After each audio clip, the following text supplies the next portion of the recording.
Hey Insiders, I'm Asaf from the YouTube Analytics team. Before I jump into the main topic, I have a question for you.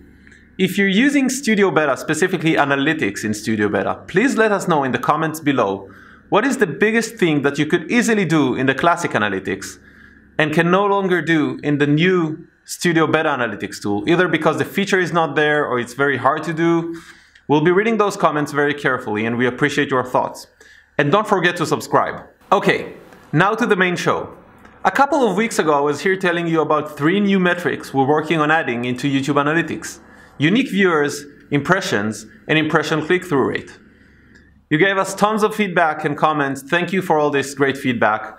Specifically, the Yes Theory team reached out and asked if they can help in any way. So we gave them early access to those metrics and asked them to tell us how they are using those metrics and whether they found it useful at all. Check out this video from Thomas from the Yes Theory team.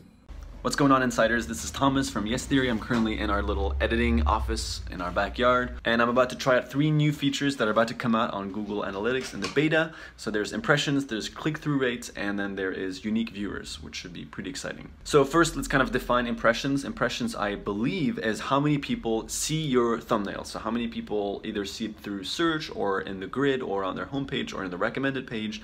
So I'll show you ours right now. So for us right now, we're seeing that we've had about 230 million impressions this month, which is quite a lot. And 80% of those were from YouTube recommending us. So 40% on the watch page and about 40% on the homepage, and then 20% were searches, which had a 6.5% click-through rate, which means 6.5% of the people that saw our thumbnails actually clicked to watch the video, which converted into 19.5 million views and about 64% average duration this month. At first, I was obviously thinking about what's a good click-through rate, and I looked into help here on the side, and it says about 2 to 10%, so we're kind of somewhere in the middle. And then it says that for some new videos, the range might be much higher. So obviously, it always depends on context. Some videos might have really high click-through rate, and some might not. You have to always look out for outliers. So why is this interesting? For us, we weren't being recommended by YouTube for a very long time, for about 1.5 years. It took us about 1.5 years to really land into the suggested and the recommended page. And recently, literally just the past couple of months, we've been getting recommended quite a lot. And so we actually started by focusing on watch time, and then we tried to make our thumbnails better and our titles better, and bit by bit, looks like we've been climbing in the recommended feed. So knowing that this many people, 230 million people, actually saw our thumbnails is interesting, because it means that we have big potential to increase our viewership by like maybe making our thumbnails or our titles better. And I'll be showing you a couple of different videos with different stats that have been recommended on different levels. So this video is, for example, a video that did really well for us this week, and clearly it was well recommended to 5 million people. It has a high click-through rate of 11.3, which is higher than what they said the range was. But also they did mention that the click-through rate would be higher for new videos. So that converted into about 700,000 views and 72% average view duration, which means that people that did click on it watched it for quite a while, which is pretty exciting. Okay, some people might think that this could be an opportunity to clickbait. If you know which thumbnails actually create the clicks, can you just keep clickbaiting and creating titles or thumbnails that are misleading? And the reality is that YouTube does have ways to catching clickbait. For example, in the average duration, if they catch that the click-through rate is really high, but that the actual average duration is really low, that probably means that you clickbaited the viewer, and they have ways of catching that and preventing that. For us, what we've noticed is that photos with a nice filter on it perform way higher over things that are too photoshopped or just screenshots from the video. Another risk here is that you might misinterpret the data, because if your video is being recommended to a bunch of new viewers, your click-through rate is going to go down.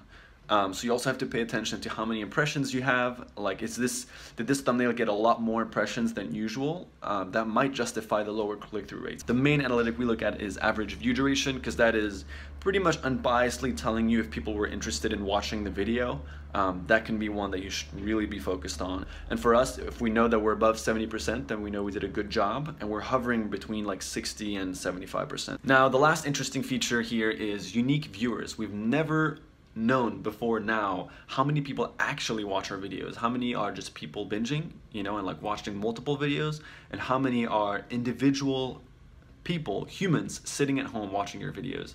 And for the first time, we were able to find out that ours were at 3.3 million unique viewers, which was much higher than I was expecting. We have 1.2 million subscribers at the moment, so 3.3 million unique viewers means we can really increase our subscriber base if we maybe start focusing on conversion from people that are watching our videos and turning them into subscribers. If you get a lot of unique viewers but you have very low subscribers, that might mean that you might not be giving them a reason to subscribe. So either ask them or show them that this is a channel that's going to be offering a lot of variety and excitement, and then maybe from there you'll convert more subscribers. And that's a tricky thing with analytics, is that they can help you, but they should not completely make your decision for you. So the way we try to use analytics is always kind of looking at the numbers, trying to read like how the audience is behaving, but we never make complete drastic decisions. But overall, I think these new features are really exciting. I don't know how often I'll be using the impressions and click-through rates. I think once in a while, if we're experimenting, then it's really exciting to see if a thumbnail did better or worse.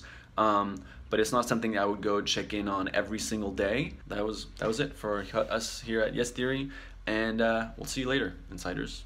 Thank you, Thomas and the Yes Theory team, for this great video. We're working on getting those metrics to all creators very, very soon, so stay tuned and don't forget to subscribe.